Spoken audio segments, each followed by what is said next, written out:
est-ce que ce truc existe? Est-ce que c'est bien réel? Est-ce qu'il est là? Est-ce qu'il est vraiment là? On parle trop souvent des mauvais côtés de la collection, je trouve, les mauvaises surprises qu'on peut avoir, les figurines ratées, la distribution complètement hasardeuse. Oui, tout ça, ce sont des vérités. Et aussi, on veut pas se mentir, le négatif, ça vend toujours plus. Mais aujourd'hui, j'ai vraiment envie de vous parler d'une perle rare, quelque chose qui vient complètement, je pense, potentiellement chambouler le paysage de la collection Transformers, ou en tout cas, d'une partie de celle-ci. Ouais, aujourd'hui, je vous parle de Rodimus Adamas Machina, une figurine produite par Takara et Flame Toys. Et vous inquiétez pas, on va justement décortiquer la création de cette figurine juste après. Mais avant toute chose, un grand merci à Hobby Genki, grâce à qui je peux aujourd'hui vous la présenter. Si vous ne connaissez pas Hobby Genki, c'est une boutique directement implantée au Japon, qui vous propose toutes les figurines en provenance du pays du soleil levant. Que vous soyez fan d'univers de manga, de comics, passionné de jeux vidéo, ou plus largement de pop culture, vous trouverez chez eux une sélection riche de produits en tout genre, Transformers compris évidemment. Et grâce à mon code promo MagnusGenki500, vous profiterez d'une réduction sur votre prochaine commande. Bon, avant de commencer la présentation de la figurine en elle-même, ce que je vous propose, c'est de faire un petit cours, un petit peu. Prenez des notes, c'est quelque chose que vous m'avez demandé depuis longtemps. Donc n'oubliez pas le petit pouce bleu, voilà, ça c'est fait. Non, plus sérieusement, on va parler de ce qui constitue aujourd'hui globalement le paysage de la collection de figurines Transformers. Qu'est-ce qu'on peut acheter aujourd'hui en tant que collectionneur? Parce que je sais que vous entendez parler de beaucoup de choses en fait au quotidien, que ce soit les figurines officielles, les third party, les KO, mais concrètement, quand on débarque un petit peu dans tout ça, c'est parfois un peu dur de s'y retrouver. Donc ce que je vous propose, c'est de faire un petit retour sur tout ça, et surtout de faire le lien avec notre figurine du jour, parce que oui, c'est assez important. Si on reprend la base des bases, Transformers c'est une marque détenue par Hasbro, et les jouets, que ce soit les gammes plus pour enfants, plus pour les collectionneurs, comme les Legacy Studio Series, ou même les Masterpiece, tout ça, eh bien, c'est designé et fabriqué par Hasbro ou Takara, ou parfois les deux en même temps, qui collaborent pour produire les meilleures figurines possibles. Pourtant, vous le savez, ce sont pas les seuls à vendre des figurines Transformers. Par exemple, les marques comme FreeZero, Prime One, Flame Toys, Blockies, YOLO Park, c'est quoi dans ce cas? Eh bien, ce sont des fabricants indépendants, des fabricants tiers, mais qui ont un partenariat officiel avec la licence. Un modèle kit YOLO Park, une statuette Prime One ou un ensemble de Blockies, ce sont des produits officiels approuvés par Hasbro. Donc ce sont, quelque part, de vrais produits Transformers. Les marques en question, elles ont dû payer, tout simplement pour avoir le droit d'exploiter la licence, et pour en faire ces figurines donc un peu différentes. La plupart du temps, ce sont d'ailleurs des figurines non transformables, car Hasbro et Takara gardent l'exclusivité là-dessus. Mais donc, si ces marques-là sont des fabricants tiers, alors des marques comme Unique Toys, New Age, Masterman Creation, X-Transbot, qu'on appelle communément des third party, c'est quoi alors? Ces fabricants, ce sont des fabricants tiers, des third party, mais des third party non officiels. Et plus largement d'ailleurs, quand on parle de third party, on pense par défaut à ces third party là. La différence se situe donc ici sur le fait que ce sont des sociétés qui n'ont pas le droit d'utiliser les licences de Hasbro, mais qui le font quand même par des petits tours de passe-passe juridiques, renommant par exemple leurs robots, entre autres. De plus, puisque ces sociétés sont majoritairement basées en Asie, plus spécifiquement même en Chine ou à Hong Kong, les règles sont pas toujours pareilles, et c'est dur pour Hasbro de vraiment les traquer, sans même parler du fait que, dans l'absolu, c'est pas ça qui leur mange le plus de parts de marché, voire même, j'ai envie de dire parfois, ça peut créer une concurrence qui est presque saine en fait. Car oui, malgré tout, ce sont des fabricants qui ont un réel talent d'ingénierie, car ils proposent des figurines inédites, qui ont demandé un très gros boulot de conception, d'où leur prix élevé, mais aussi leur assez bonne réputation. A l'inverse, on va trouver ce qu'on appelle les KO ou les knock-off, qu'on appelle aussi parfois sur certains sites les force party, donc les quatrièmes parties si vous préférez. C'est une façon un peu jolie de nous faire oublier que ce sont des contrefaçons. Pour le coup, là où les compagnies de third party travaillent leur ingénierie en proposant du neuf, les sociétés produisant des KO volent tout bonnement l'ingénierie Hasbro et Takara pour en faire de nouveaux jouets. Souvent, ils vont apporter quelques modifications, comme une taille plus grande, quelques applications de peinture plus poussées, et le tout à un prix ultra compétitif. Oui, quand tu copies le travail des autres, t'as pas à investir dans la recherche et développement. Et donc c'est pour ça que depuis pas mal d'années, on voit fleurir sur internet des sociétés spécialisées dans ce genre de transformers, même si elles changent régulièrement de nom pour éviter des poursuites judiciaires. Car oui, contrairement aux third party qui, à de très rares exceptions, ont rarement été traqués par Hasbro et Takara, les sociétés de KO, par contre, là, c'est une autre histoire. Il y a quelques années, Weijiang, qui était la principale société qui fabriquait des KO, en tout cas qui était l'une des plus connues pour ça, eh ben, ils ont vu leurs installations, leurs usines, totalement prises d'assaut par la police, sur demande de Hasbro et Takara. Et le pire d'ailleurs, c'est que de mémoire, ce qui a fait qu'ils ont véritablement pu être arrêtés, c'est parce qu'ils faisaient pas que des contrefaçons de Transformers. Ils ont aussi trouvé dans leur chaîne de production des contrefaçons de produits, notamment Disney, Marvel, Star Wars, bref voilà, toutes les marques détenues par Disney, et c'est ça qui a apparemment poussé les autorités à directement perquisitionner chez eux. Pour les Transformers, c'était un petit peu plus tranquille, on va dire, c'est pas ça qui posait un énorme problème à la base. Bref, voilà un petit peu un tour d'horizon de ce que sont aujourd'hui les différentes possibilités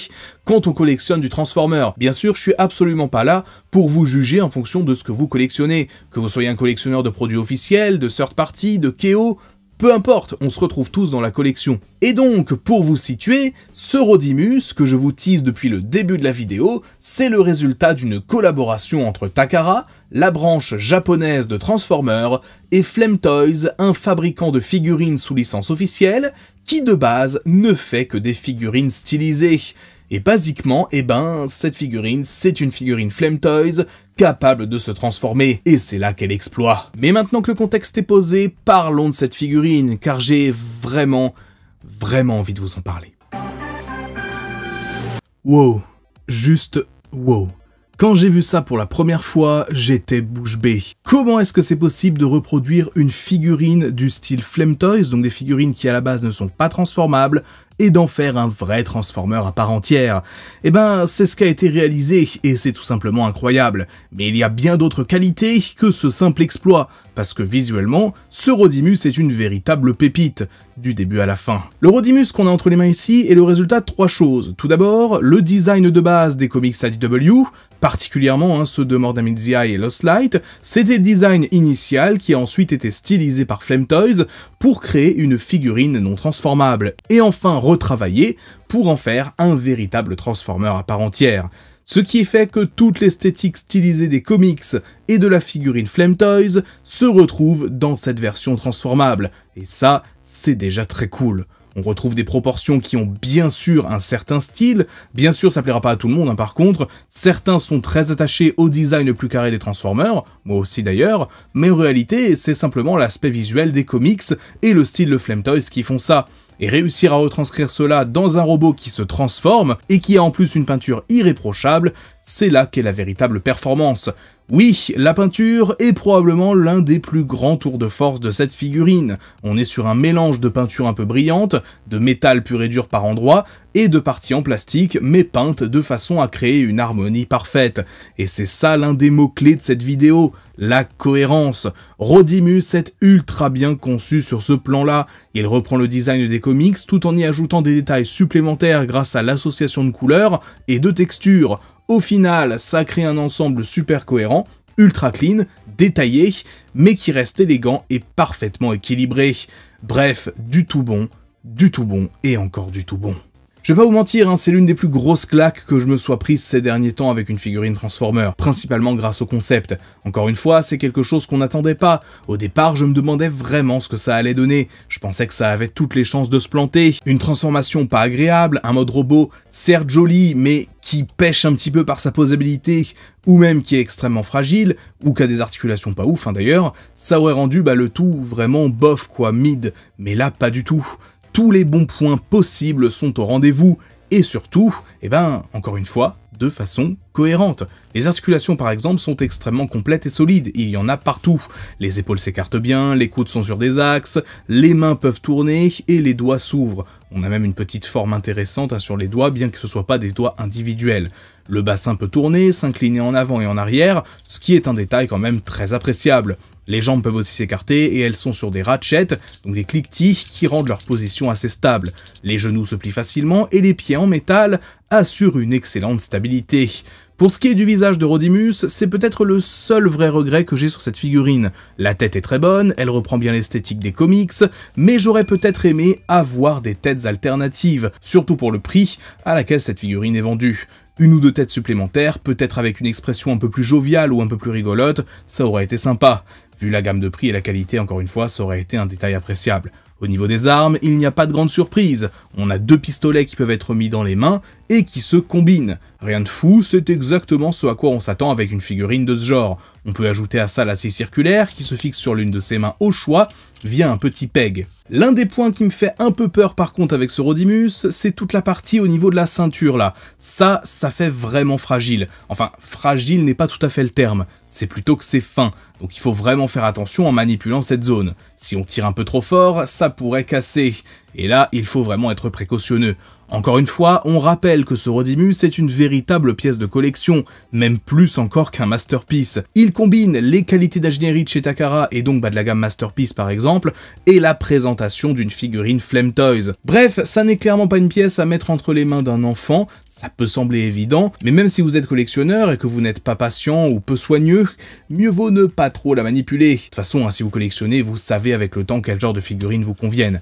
Ce Rodimus est donc clairement fait pour être exposé, et il faut être prudent quand on le manipule. C'est un peu paradoxal parce qu'il y a quand même des zones fragiles comme la ceinture, mais le reste est quand même très solide. Les articulations sont vraiment de qualité, et vous donnent envie de jouer avec. C'est là que réside donc un peu le dilemme. On a une figurine superbe qui invite à la manipulation, mais quelques petits détails qui font vraiment assez délicat. Donc voilà, globalement faites attention, même si voilà, faut pas non plus se priver des possibilités offertes par ce jouet. D'ailleurs, il y a aussi la taille de cette figurine qui peut jouer en sa faveur. Si on le compare à un Voyager moderne, comme par exemple ce Tarn qui évidemment est tiré des comics More Than Meets the Eye, Rodimus est bien plus grand. On est vraiment sur un format Commander plus ou moins. Et si on met à côté un Masterpiece, par exemple à tout hasard un Masterpiece Ultra Magnus G1, en termes de taille, bon il s'intègre bien, mais peut-être que s'il avait été un peu plus grand, ça aurait été plus cohérent. Mais c'est pas choquant malgré tout, il y a une petite cohérence dans les proportions. En résumé, ce Rodimus, c'est une vraie réussite en mode robot. C'est bien plus qu'un simple Transformer, c'est une superbe figurine de collection. Et le mieux dans tout ça, c'est qu'il y a une transformation.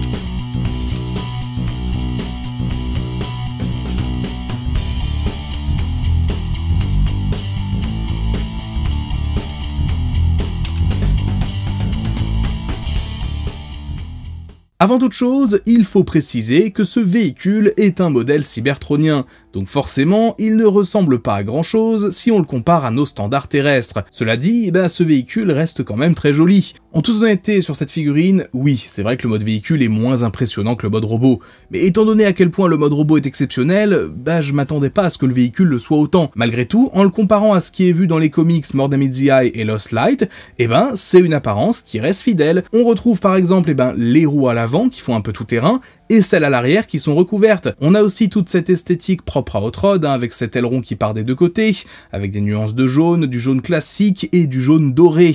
On reconnaît aussi certains éléments du robot, comme le torse qui est visible au niveau du capot, mais là encore, c'est un point de design qui vient directement des comics, donc on ne peut pas vraiment leur reprocher de garder cette esthétique. On a également un pare-brise bleu transparent, fidèle au matériau de base, et la tête de Hot Rod qui est bien cachée en mode véhicule. À moins de regarder en dessous comme ça, on voit rien. Par contre, un des points qui véritablement est perfectible, c'est les bras qui sont visibles sur le côté. C'est, je pense, le plus gros défaut du mode véhicule.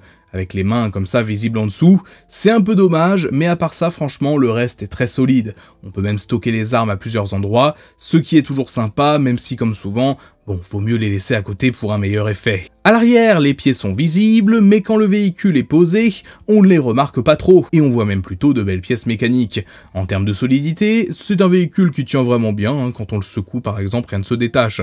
C'est bien, même s'il faut voir pour le coup à long terme. Mais pour l'instant, eh ben, c'est vraiment du très bon travail qui a été fait de la part de Takara Tomy et Flame Toys. Quant à la peinture, tous les compliments que j'ai fait pour le mode robot s'appliquent ici aussi. Le rendu est d'une brillance magnifique, c'est vraiment un excellent travail. C'est rare qu'on ait une telle cohérence dans la finition, ça n'est pas tout chromé ni brillant partout, mais tout est harmonieux, et ça, c'est super appréciable. Voilà pour la présentation de ce Rodimus Adamas Machina. J'espère que ce nouvel épisode du Magnus Toy Show vous aura plu. Honnêtement, j'ai pas écrit de script pour la conclusion, je voulais vraiment vous faire ça de façon plus, on va dire, impro, mais aussi quelque chose qui correspond vraiment à mon impression globale de la figurine. Vraiment, honnêtement, c'est l'un des concepts que j'attendais le plus, parce que déjà, j'aime beaucoup le Rodimus d'IDW. Ça fait des années que je vous promets une vidéo sur la version d'IDW du personnage. Promis, ça arrivera, hein, c'est sur ma liste. Mais voilà, ça fait déjà longtemps que j'attendais d'avoir cette figurine entre les mains. Et surtout le concept, j'avais beaucoup de points qui me faisaient peur, mais aussi beaucoup de points où je me disais, si ça marche, ça va être un banger. Et comme on l'a vu, bah, sur une majorité de points, hein, très clairement, ce Rodimus, oui, il fait le taf. Et il fait le taf d'une excellente façon. De ce qu'on sait pour l'instant, il y aura notamment un Predaking, je crois, qui arrivera aussi dans la gamme Adamas Machina, qui là aussi sera basé sur les Flame Toys, mais du coup, la question que je me pose, c'est à partir de là, est-ce que d'autres fabricants tiers vont commencer à collaborer directement avec Hasbro ou Takara pour faire des figurines, ou est-ce que ça restera un petit peu un épiphénomène? Voilà, faut pas trop non plus s'attendre à ça. Honnêtement, on verra comment ça évolue, mais rien que l'idée, rien que le concept, c'était une réussite. Et même si ça devait rester un one-off, un petit peu, en quelque sorte, quelque chose qui ne se reproduira pas, eh ben, l'existence même de ce Rodimus, c'est déjà quelque chose de très cool. Voilà pour cette vidéo, j'espère donc qu'elle vous aura plu. N'hésitez pas à lâcher comme d'habitude un petit pouce bleu et à vous abonner si ce n'est pas encore fait. Si vous avez apprécié, ça permet de soutenir la chaîne. Merci beaucoup à tous ceux qui le font. Et sur ce, c'est tout pour moi, c'était Magnus. On se dit à très vite pour du nouveau contenu. Ciao!